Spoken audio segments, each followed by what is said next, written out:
அஸ்ஸலாமு அலைக்கும் வரஹ்மத்துல்லாஹி வபரகாத்துஹு. அவுது பில்லாஹி மினஷ் ஷைத்தானிர் ரஜீம். பிஸ்மில்லாஹிர் ரஹ்மானிர் ரஹீம். சூரத்து நூரில் ஒரு வசனம் இடம்பெறுகிறது. அந்த வசனத்தை நம்மள பல பேர் தவறாக விளங்கியிருக்கிறோம். என்னென்னா அது முன்னறிவிப்பு செய்யக்கூடிய வசனம் அப்படின்னு நினைக்கிறோம். அது என்ன வசனம் கேட்டால், அஸ்ஸானி லா யன்கிஹு இல்லா ஜானியத்தன் அவ் முஷ்ரிகா.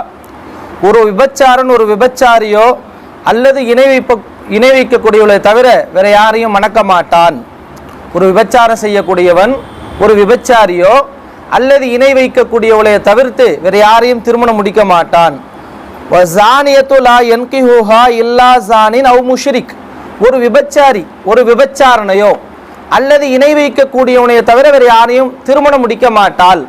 அப்படின்னா நம்ம என்ன நினைக்கிறோம்னா, அப்போ விபச்சாரம் செய்கிறவங்க விபச்சாரியை தான் கட்டுவாங்க அப்படின்னு அல்லாஹ் சொல்ல வரான். ஒரு விபச்சாரம் செய்கிற ஆண் ஒரு விபச்சாரியை தான் கல்யாணம் பண்ணுவான் போல இருக்கு, இல்லைன்னா ஒரு இணை வைக்கக்கூடியவளை கல்யாணம் பண்ணுவான் போல இருக்கு. அப்போ அல்லாஹ் அவங்களுக்கு இப்படி தான் அவங்களாம் திருமணம் முடிச்சுக்குவாங்கன்னு சொல்ல வரான் நம்ம நினைக்கிறோம். அப்படி தான் பல பேர் இந்த வசனத்துக்கு சந்தேகமும் கேட்பாங்க. ஆனால் இந்த வசனம் வருங்காலத்தில் நடக்கக்கூடிய முன்னறிவிப்பை பற்றி பேசலை. இது விபச்சாரம் செய்யக்கூடிய பெண்ணை திருமணம் செய்யக்கூடாதுன்னு சொல்லி இந்த வசனம் தடுக்குது.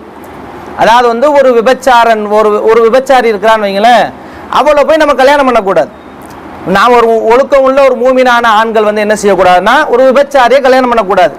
அதே மாதிரி ஒழுக்கம் உள்ள பெண் ஒரு விபச்சாரனை போய் கல்யாணம் பண்ணக்கூடாதுன்னு இந்த வசனம் நமக்கு அருளுகிறது. அது எப்படி நம்ம முடிவு செய்யணும்னா, கீழே வரக்கூடிய அடுத்த வசனத்துல இருந்து தான் தெரியுது. ஹுர்ரிமா தாலிக அலல் மூமினின். இது மூமின்கள் மீது தடை செய்யப்பட்டிருக்கிறது. அப்போ ஒரு விபச்சாரியை போய் நம்ம கல்யாணம் பண்ணக்கூடாது அப்படி என்பதை அல்லாஹ் என்ன செய்யறான், நமக்கு தடுக்கிறான்.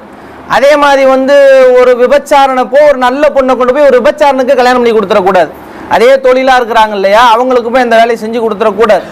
இதை எப்படி நம்ம இந்த வசனத்தை வைத்து பார்க்க வேண்டும் என்றால், இது தொடர்பான ஒரு ஹதீஸ் இருக்குது. இந்த வசனம் இறங்குவதற்கு ஒரு காரணம் என்னன்னு கேட்டால், ரசூலுல்லாஹ் மதீனாவில் இருக்கும்போது மக்கால பிடிப்பட்ட கைதிகளை மீட்டெடுப்பதற்கு ஒரு சஹாபி அனுப்புவாங்க ரசூலுல்லாஹ்.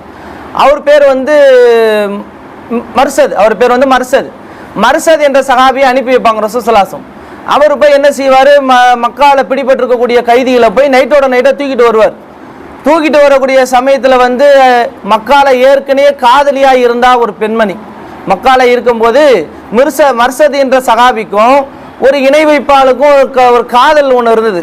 ரெண்டு பேரும் காதலிச்சிட்டு இருந்தாங்க. அப்போ அந்த இரவு நேரத்தில் போய் அந்த கைதியை தூக்கக்கூடிய சமயத்தில் அந்த பழைய காலத்து காதலி என்ன செய்வான்னா, இன்னைக்கு ஒரு நைட்டு என் கூட இருந்துட்டு போயேன்னு சொல்லுவான். அப்படியே சொல்லுவான், இந்தனா அல்லைலத்தை, இன்று இரவு என்னோடு கழித்து விட்டு நீ செல் அப்படின்னு யாரை பார்த்து கூப்பிடுவா, அந்த மர்சத் என்ற சஹாபியை பார்த்து இந்த பெண்மணி கூப்பிடுறா. அப்போ அவரு சொல்லுவாரு, யா அனாக், அவர் பேர் அனாக், யா அனாக் ஹர்ரமல்லாஹு ஸினா, அல்லாஹ் விபச்சாரத்தை தடை செய்திருக்கிறான், நான் அவங்க கூட விபச்சாரம் செய்ய மாட்டேன் அப்படின்னு என்ன செய்வார்னா, பிடிபட்டிருக்கக்கூடிய ஒரு மக்காவாசி கைதியை காப்பாற்றி மதீனாவுக்கு கூட்டிட்டு போயிடுவார். கூட்டிட்டு போயிட்டு ரசூலுல்லாஹ் கிட்ட போய் கேட்பாரு, யார சொல்லலாம், அன்கிஹு அனாக், நான் அனாக்கை கல்யாணம் பண்ணலாம்னு நினைக்கிறேன். ஏன்னா ஆரம்பகால காதலி. இந்த அனாக் என்பவர் யார் கேட்டால் ஆரம்பகால காதலி. இருந்தாலும் அவங்க மேல ஒரு ஈர்ப்பு இருக்கு இவருக்கு, அந்த சஹாபிக்கு கல்யாணம் பண்ண ஆசைப்படுறாரு. இருந்தாலும் அவன் ஒரு விபச்சாரியா இருக்கிறான், விபச்சாரம் செய்வதே தொழிலா கொண்டிருக்கிறான்.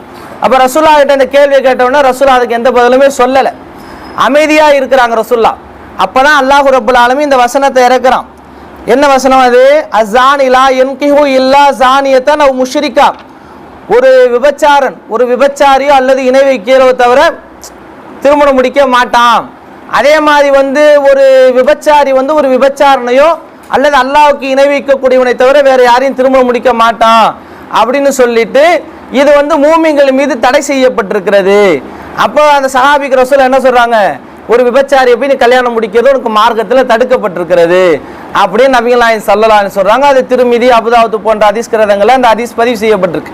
அப்போ இந்த வசனத்துடைய பொருள் என்ன கேட்டால், ஒரு விபச்சாரி பெண் என்று நம்ம தெரிந்து என்ன செய்ய முடியாது, மார்க்க அடிப்படையில் அவங்கள நம்ம கல்யாணம் பண்ணி வாழ முடியாது. அவங்க நம்ம காதலியாக இருந்தாலும் சரி, அல்லது நமக்கு நெருக்கமான உறவு பெண்ணாக இருந்தாலும் சரி, அல்லாஹ்வுக்கு இணை வைக்கக்கூடிய பெண்ணை எப்படி திருமணம் செய்ய முடியாதோ அந்த மாதிரி விபச்சாரம் செய்யக்கூடிய பெண்ணை திருமணம் செய்யக்கூடாது என்று இஸ்லாம் தடுக்கிறது. அதை தான் இந்த வசனத்தில் போதிக்கிறத தவிர இது விபச்சாரம் இயல்பாகவே ஒரு விபச்சாரியை தான் கல்யாணம் முடிப்பான் அப்படின்னு அல்லாஹ் ஒரு முன்னறிவிப்பா சொல்றான்னு விளங்கக்கூடாது.